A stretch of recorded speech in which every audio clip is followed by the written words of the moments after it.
Confusion is never a match for clarity. If you're sitting at a table, and there's 5 people at the table, and 4 of them are confused, and one person is clear, the clear person is always going to dominate, because it's like light and darkness. Clarity has that nature. It becomes something that you just are drawn to.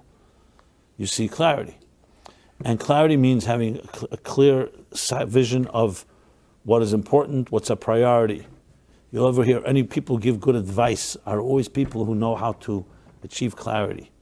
Let's say you have a messy situation in your life, in a relationship, or in personal life, or what should you do for work, or your whole life is falling apart, whatever it may be. What does a good advisor, a good person, a good counselor, a good coach really do? They took it all, divide and conquer. They say, okay, we have 50 problems here. They don't put it all in one big basket. You separate them. You start looking for patterns, and you start saying, okay, how do we begin?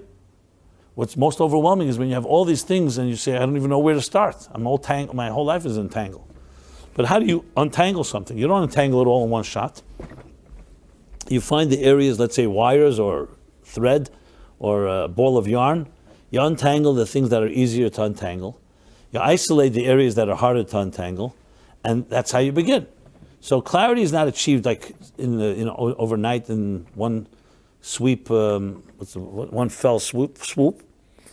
Clarity is achieved step by step. You look at the situation, you say, what's number 1 that we have to deal with? And then we'll deal with number 2, and then 3. You can't deal with 50 things at once. That's what a clear-headed person, they look at something, and they say, okay, this is a problem here, but the problem has to be dissected, and we have to separate the issues.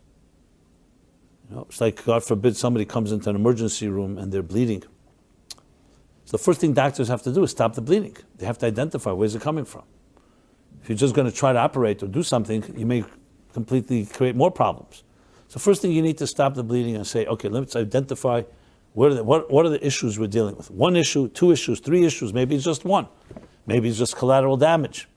How many problems in our lives could have been nipped in the bud, but once it got out of control, now you're dealing with God forbid, a cancer that's spreading all over the place.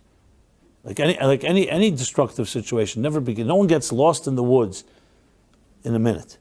You wander off a bit, and then you don't catch yourself, and you go further and further, and suddenly, who knows where you are. Nobody begins completely lost. It all begins one wrong step.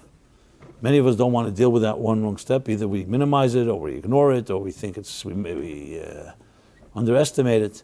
So it's about achieving the clarity